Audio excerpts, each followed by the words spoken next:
भावांनो, नारायणगडावरली बैठक संपन्न झाली. दसरा मेळाव्याची आढावा बैठक होती. त्या दसरा मेळाव्याच्या बैठकीमध्ये असं ठरवण्यात आलंय की आपल्या जे दसरा मेळावा होणार आहे त्या दसरा मेळाव्यासाठी 50, 55 ते 60 लाख रुपये खर्च येते. तर ऑन द वे म्हणजे तिथली तिथं असताना जवळजवळ 25 ते 30 लाख रुपये जमा झाले. समाज बांधवांनी मोठ्या मनाने त्या ठिकाणी वर्गणी दिलेली आहे. आणि हा दसरा मेळावा जरांगे पाटलाच्या उपस्थितीमध्ये होणार आहे. जरांगे पाटलाची एक हाक आणि मराठे होतात जमा 50 लाख. तर हे 50 लाखचा आकडाही देखील आता कमी पडणार आहे. जवळजवळ 1.5 ते 2 कोटी मराठा समाज नारायणगडावर येणार आहे. विदर्भातले येणार आहेत, कोकणातले येणार आहेत.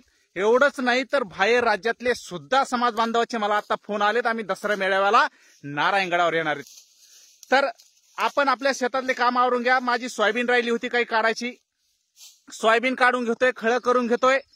आपण भेटूया दसरा मेळाव्याला. मराठ्यांचा पहिला दसरा मेळावा भेटू नारायणगडावर, तालुका जिल्हा बीड. धन्यवाद. जय जिजाऊ, जय शिवराय.